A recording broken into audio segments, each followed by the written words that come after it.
Well, thank you for being here for this screening. I would like to, I don't want to talk too much, but I'm just basically going to contextualize why it was important for me to have Zanele in this exhibition, but that the screening was is part of the public program, and Zanele couldn't make it.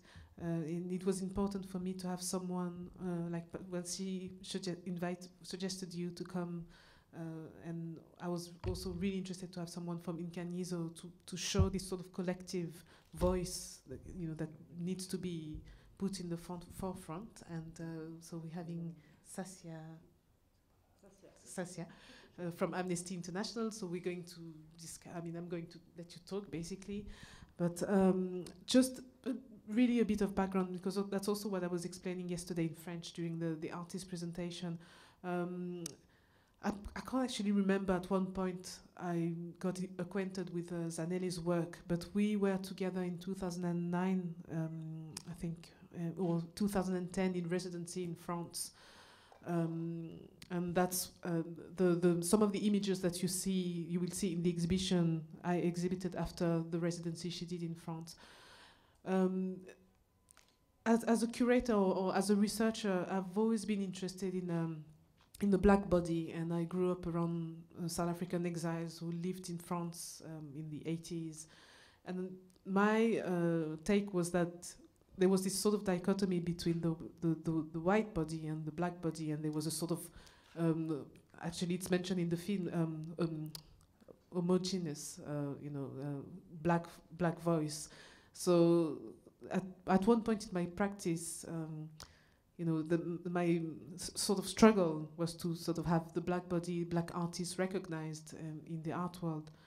But then with the situation in South Africa, I think the reason why Zanele's work is so important is that it's breaking up this notion of unified black experience and actually unified female experience, because there's also a lot of heterosexism and homophobia from women from Africa. So for me, it's really important to sort of unpack blackness, but also highlight the struggle of black lesbians in South Africa, but also in other parts of Africa. And I know I'm originally from Cameroon, and I have friends who can't actually express their sexuality for fear of reprisals. And sometimes when I exhibit those artists, I can't really, they can't engage in this conversation because they fear for their lives. So, I'll just open up and let you talk about the situation in South Africa. And as I was saying in a little preparation before, South Africa after apartheid has, it's got the most liberal constitution in the world, I think. Yeah. Yet there's still this situation where, black women are attacked by, our black brothers, and there's no, justice is not, yeah.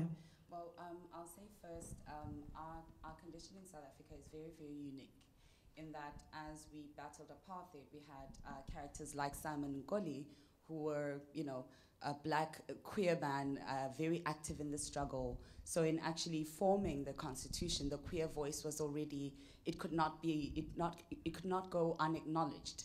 It could not go unrepresented. So in actually creating this great document, we had to be present in the room, and so we were afforded certain rights that are non-existent anywhere else on the continent. But when it comes to rights and how it is that things play out in our social spaces, in our real lives, not in our imagined political fantastical realities, it's quite it's been very, very different. And it's been very, very strange. I'll say in the film you saw there was no real presence of Victor Mukasa, an activist from Uganda who Zanele photographed, who appears in the Faces and Phases series.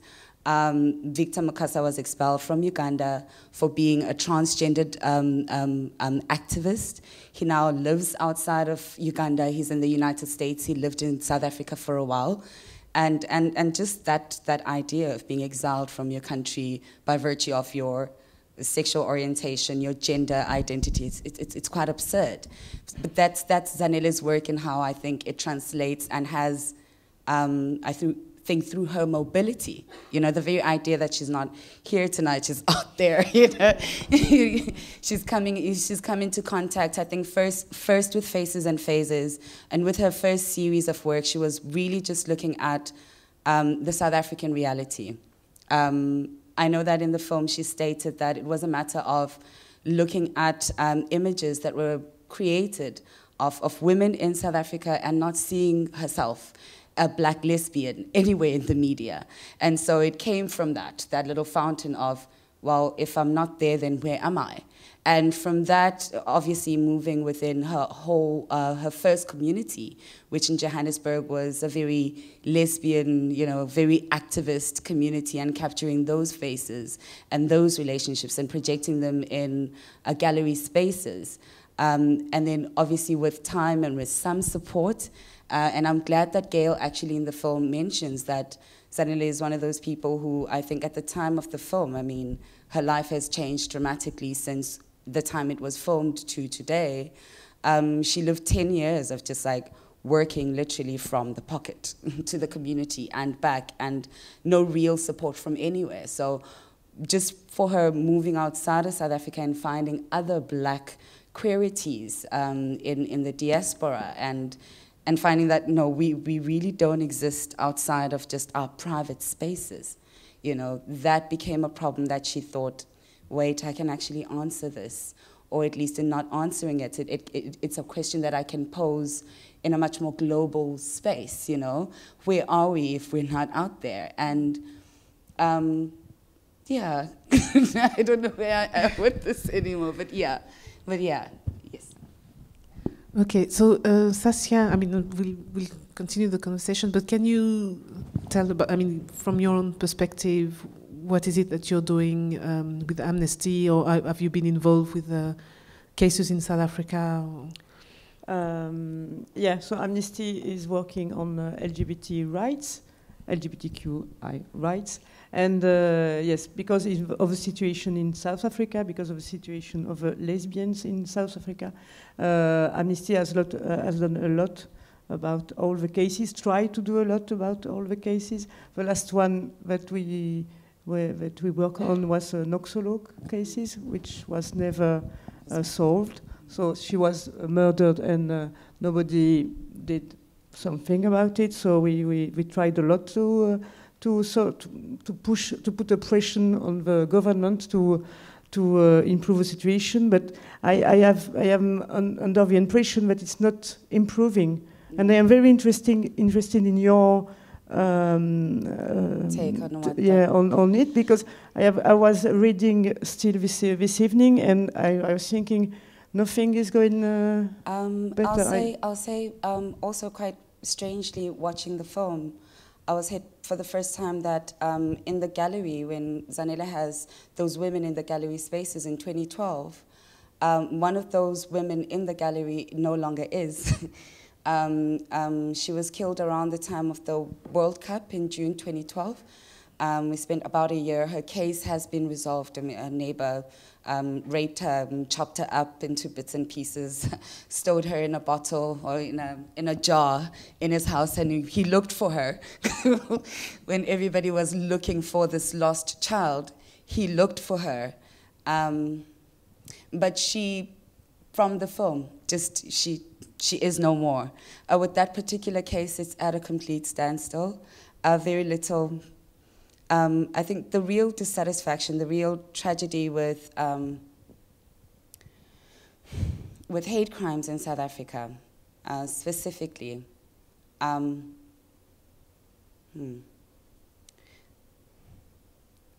it's how slow things progress. First, we're just looking at women who don't present immediately as women. I'm safe in the township because I'm effeminate, you know? I'm very, very, very safe. If I were butch, if I had, I presented as in any way masculine, then I'd be an immediate target, because then I'd be in need of desperate correction, you know? And so those are the women that are most at risk your butch lesbians. And it's quite ironic because that's how, when people first come out, the butch identity is the first that's immediately available, because you're still wrestling with questions of, who am I? I mean, obviously, if I love women, I must be somehow mannish, which is something Zanele's sister says in the film, you know, if you have man feelings. And if you're like, no, actually, they're feminine feelings, they're just sexual. But yeah, so I'm safe in the township, but my girlfriend isn't. You know, Victor, my ex-partner, was never safe in the township. My partner, who's a transgendered male to female or female to male, isn't safe. So when it comes to reporting a case, for example, you first have to deal with the cops who want to know exactly what you mean, what it is that you're talking about, this woman, you know. There's a lot of ignorance, there's homophobia, there's transphobia, and all of these kind of different phobias make the arm of the law a bit more slack, you know.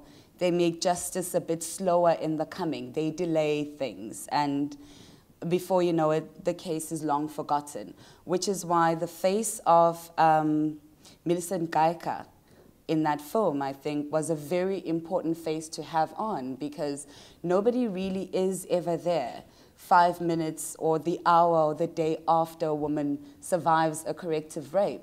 So that film for me, well, this particular film for me, in as much as it's 2010, 2012, 2013, is particular poignant of our situation in South Africa, because not only does it present you with Millicent, we see her scars, we see her eye, you know, we see that one tear trickling off her closed eye, and then we see her proud. I love best the image of her, I mean, she's standing this way and she's looking you straight in the eye, you know, and that's the beauty and that's the strength of Faces and Phases. Every woman in that series is a survivor of one thing or another, and quite a number of them are survivors of hate crime, of corrective rape. And when you are confronted with this proud, strong portrait, this woman who could be anyone, and some of them aren't women, some of them are transgendered men, you know, it's this beautiful, strong community that says, that claims and asserts that you immediately engage with me here, now. And I think that's the real strength and the real pertinence of Zanele's work. And I think that's why it's important to remember always that she says, I'm a visual activist, which is, I think, for her, you know, yeah, that. And can I mean, there's a question I want to ask. I mean, it's you probably don't have the answer, but I'm always, you know, in South Africa, I've noticed that there's much more acceptance than other countries, you know, other African countries on same-sex relationships. And at the same time, you see that, you know, after apartheid, it's the black community who's in a way oppressing, you know, black women, you know, black lesbians, and so I don't know. Can you? What's your take on that? You know, how is it that that is the reality? Yeah. I'll say maybe. Let me first classify this. I am from Guamashu, a township in KZN. And Zanele just recently, and by recently I mean 3 years ago, started taking images of women from her township, Umlazi, which is how she came across Gazi. And Gazi's story, you know, Gazi's like, you know, my parents accept me and my family and my community. Before that, Zanele was working in Johannesburg, and when she lived in Cape Town communities. But we have to be very, very fair. These are women that live within the urban spaces, as in immediately within the city, and or within the periphery in the townships. We don't go any further in the series to women in the rural areas. So the situation is different based on where it is that you are geographically. My girlfriend and I, in town, in Cape Town or in Johannesburg, we are free, we are open, we can kiss, we can hold hands. We're an open couple, you know, If I'm with a transgendered person, we are equally as comfortable. In the township, she walks in front of me and I follow because, yeah, that's just how it's safest. In the rural areas, we see each other at night. As in, our relationship just cannot be. We cannot speak of it. We lack the language. And the only way that I would have a relationship with anyone of my sex or my gender within a rural context is if I were dating somebody like Nkunzi Nkabinde, who was in the film as a traditional healer, because in the rural setting, there is a context for Nkunzi, you know. Nkunzi in the township is understood as lesbian. Nkunzi in a rural setting, in maybe English might be read as transgendered. So there's a certain acceptance of Nkunzi, the traditional healer, this understanding that there's a male person and the male identity that resides within her, but there's no tolerance and or understanding or acceptance thereof in the township. In town, it really doesn't matter who Nkunzi is with, you know. So I think just to answer your question beautifully there, I'll say that our issue is based first in language, our understanding of sexuality, lesbian, even in Zulu, when I express ngi lesbian, you know, people were saying throughout the film, we lesbian. So there's this leaning on the English, you know, pre-existing term, which is completely incorrect in many of our contexts, because I'm not a lesbian, actually. I can't be. I can be pansexual, but that's also a borrowed term. Or my partner is transgendered, but that's also a borrowed term. So we've got issues. We've got issues in just understanding how it is that the names we give ourselves, you know, the power really comes in terming the naming of a thing or the not naming of a thing.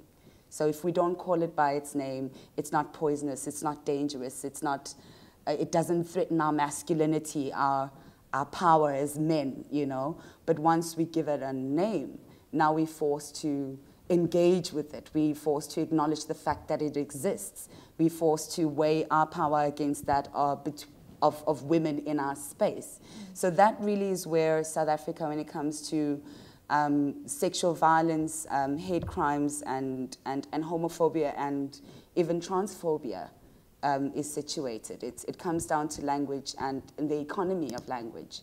You know. And talking about language, I mean, maybe you can talk about Inkanyiso as well, because it's a platform that, you know, that allows to create a discourse and to create a language. You know, yes, beautifully.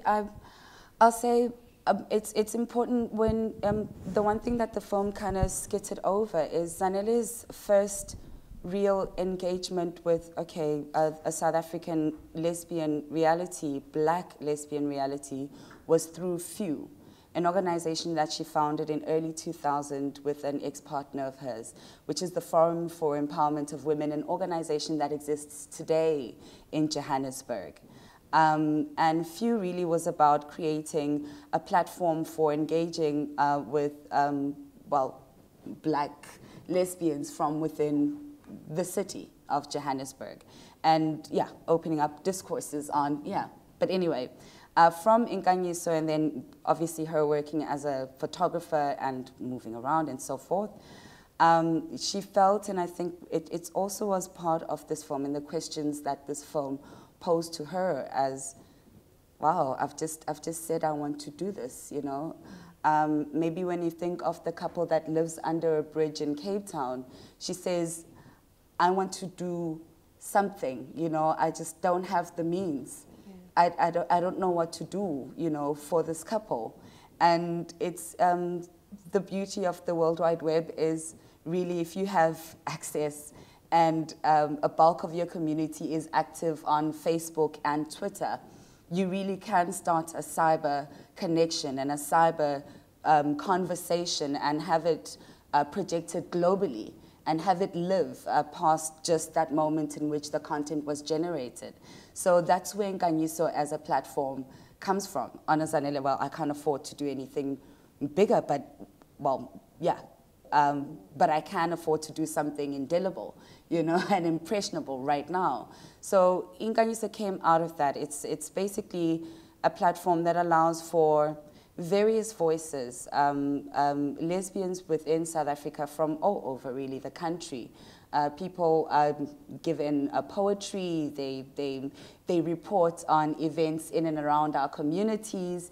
If you go through the exhibition, you'll see the Miss Lesbian works. And it's quite beautiful when you look at it. Well, when I see it and I think of our context, that the one space that we could actually claim for ourselves were the beauty pageants, where you could you could have a beauty pageant and not be forced to shave and feminize and, you know, for the Miss World or the Miss, you know, you could actually just go there as I was butch 5 minutes ago, and now I'm wearing a swimsuit and I'm in heels, you know, and it's a great way to really engage with the community further, you know, using a language, because we don't edit the text as it comes through. All contributors are allowed to express themselves in whatever colloquial or, well, in whatever language they're most comfortable putting out there. And I think that's one of the ways in which we've kept a certain amount of integrity when it comes to how it is that we're going to project ourselves out there and our realities within South Africa. Does that make sense? Yes, it does. And do you, in your work, engage with like platforms like Inkanyiso, or do you? I mean, are there ways for you to create synergies in? We use it to get informations, because so it's very useful for this. But here in Belgium, we are not working directly with the other countries. We are working on what we get as information from London. And in London, you have the people who are going in the countries and do research.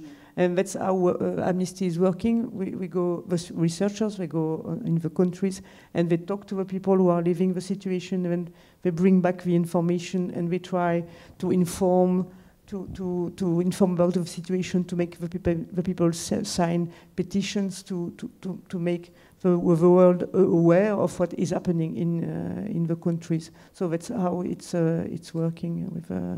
So it's on a lobbying, advocating, financing. Yeah. Because I'll say this, when I met you earlier, I was really rather excited, because last year we had 2 shows with Zanele, and a very long traveling exhibition with Gabrielle Leroux, funded by Amnesty International.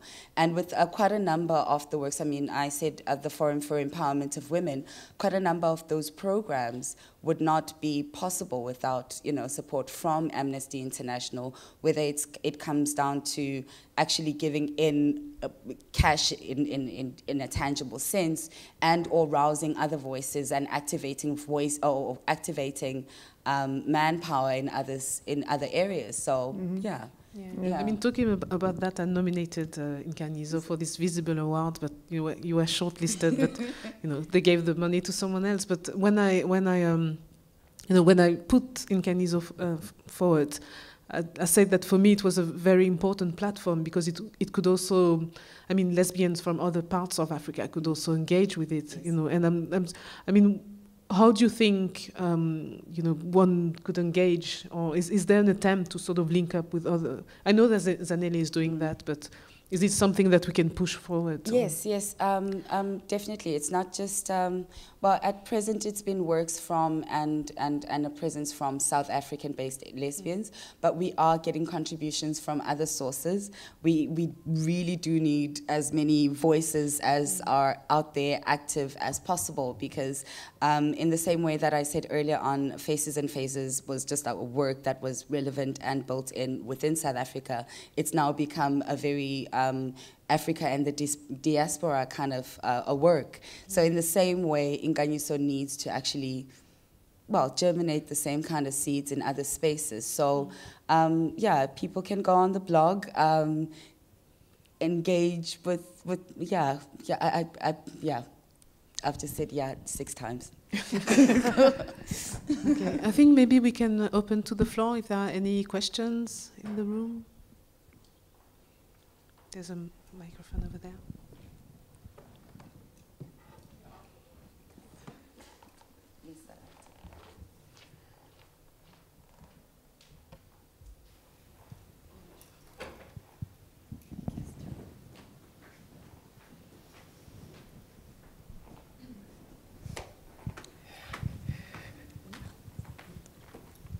Hello. Oh, it's on. I'm really interested to know about if lesbian, or gay, or queer transgenderism existed prior to colonialism or religious impact within Africa or South Africa specifically, and because I know the woman in the film actually did mention that these people, that community were actually accepted and dealt with. So I wondered, does anyone know about that history? Oh, yes. Okay. Okay. I'll take that one. Definitely. First, I'll say the film. In the film, the person that best illustrates that point is Nkunzi, a traditional healer. They are I've met and I've worked with Nkunzi before.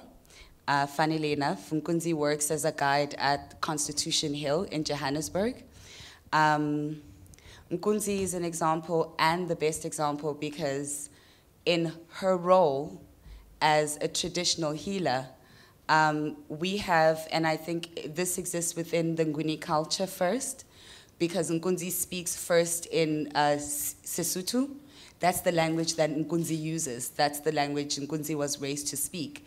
But in the film, Nkunzi speaks in Seswati, because the spirit that she speaks of, this male spirit, is a Muswati spirit, which is really rather weird. It's a language she doesn't use except for when she's healing people. So first there's that. But moving back from that, I'll say, yes, there's we do know and we have accepted that pre-colonial Southern Africa or Africa, we've had queerity in its various forms. In Zulu, we have Inkonkoni, which really is a transgendered person. But in how it's used today, it's become bastardized. So it's a very derogatory kind of, it's now adopted these derogatory kind of connotations because of the church and external influences, but used in its proper context, it actually is a calling to, you know, these are people that we understand to act as, what do you mean, a conduit. There's the spirit world, as in those who've gone before and those who are here. So when we need a message, those are the people that bring it to us, which is why Nkunzi is an accepted and an understood character. We know exactly what Nkunzi's character is. And Nkunzi's names even are not effeminate names, and they're not masculine names. It's a very gender-neutral name, you know. So yes, we have a long history of queerity within my country. That's what I can speak on. And there's quite a number of books, actually. And it's funny, Zanele, I think Zanele's work has been used to illustrate 3 of the books on the topic, yeah. There are also, you know, a few years back, I was writing on Ghada Hamer. She's an Egyptian artist based in the States, and she did this work called Encyclopedia of Pleasures. And for that, I did some research into a 12th century manuscript for Muslim, you know, that was written for Muslim men and women, you know, on sexuality. And there was, you know, lesbian and homosexual, you know, relationships, which is also interesting when you look at how religion now is sort of a codifying or, you know, sexuality in ways that didn't actually exist. They are all constructs. And we know that all the homophobic laws come from the colonial area and was not there before. And when they went, they let after them the laws. And yes, this is the problem and the original. I love how even in the film people say, "I'm a Christian." Like, oh, okay. Yeah. Any other question in the room? I have one question. It seems the homophobia is rising in Africa lately. It seems in Uganda some new laws have been passed. What do you attribute it to? What is going on right now? Maybe Amnesty has studied the question. I'll be honest. In Uganda, first, the one thing you can't miss is the presence of American Christian fundamentals who've come in to save Africa all over again. We really love Americans and their good hearts and the work they're doing for Africa, even in 2014. It's a new way, really, to help us erase the self. And just watching Museveni and the law just go back and forth, it's been a very stressful 3 years with the anti-gay movement and the anti-gay law, really just watching people not know how to relate to home, you know. And so obviously it'll start with Museveni in Uganda. The Nigerians are now cottoning up to that. It's in the water. I don't know what to attribute it to, but I know that first the seed, definitely in Uganda, in UG, it's definitely American fundamental Christianity. In South Africa, it's well, I'd like to say hyper-promiscuous president, but I really can't fault him on that. I really can't. He's Zulu, as am I. Whatever, he's got however many wives, but I think it's with South Africa, really the issue for us has been the Zuma case, you know, the Zuma trial. If your husband, see now my husband, if your president has been accused of such a grotesque crime, I mean, he was accused of raping a woman and he took a shower after, I mean, you know, it's really a bizarre space. I think the continent has really become a really bizarre space to be in when you talk about Africa and sexuality in just the past decade, you know. Yeah. But I want to add to that. I mean, I had a conversation with Frida Ekoto in London last week or 2 weeks ago. And we were talking about that, and she was saying that, you know, homophobia is rising everywhere. Like, I was really surprised in France, for instance. I mean, when I lived in France, I left France at the end of the 90s, and, you know, there were gay prides, and, you know, I felt like when I was leaving France, that it was really an open society. And like last year, for all this, you know, the campaign for the mariage pour tout le monde, yeah, marriage for all.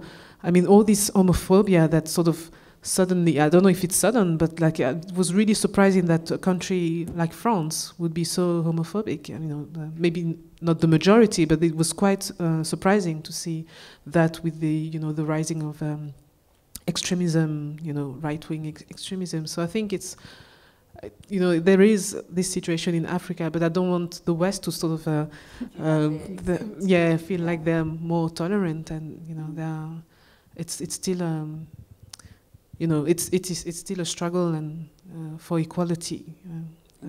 Yeah. And that's true that there is the religion, which is, and also it's very easy to target. You take a group, they are homosexual. If you want to divert your people from the everyday problem, economic problem, lot of problems, you take a group and you say, okay, they are the enemy and they are weak. They cannot do anything because you have the laws taken against them, and they are very weak and they cannot do anything. And how you say, they target them, and it's very easy. And then the religion come, and then the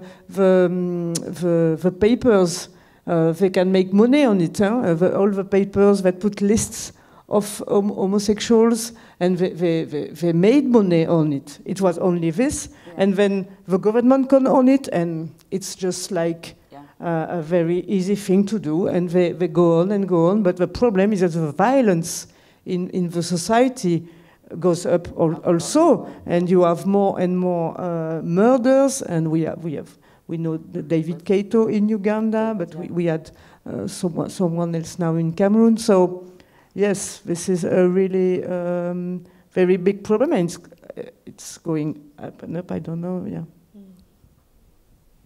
Any other question in the room? No. Okay. Do you want? Do you want to give a final? Is there a question? No. Do you want to give a final word on? No. Any final one?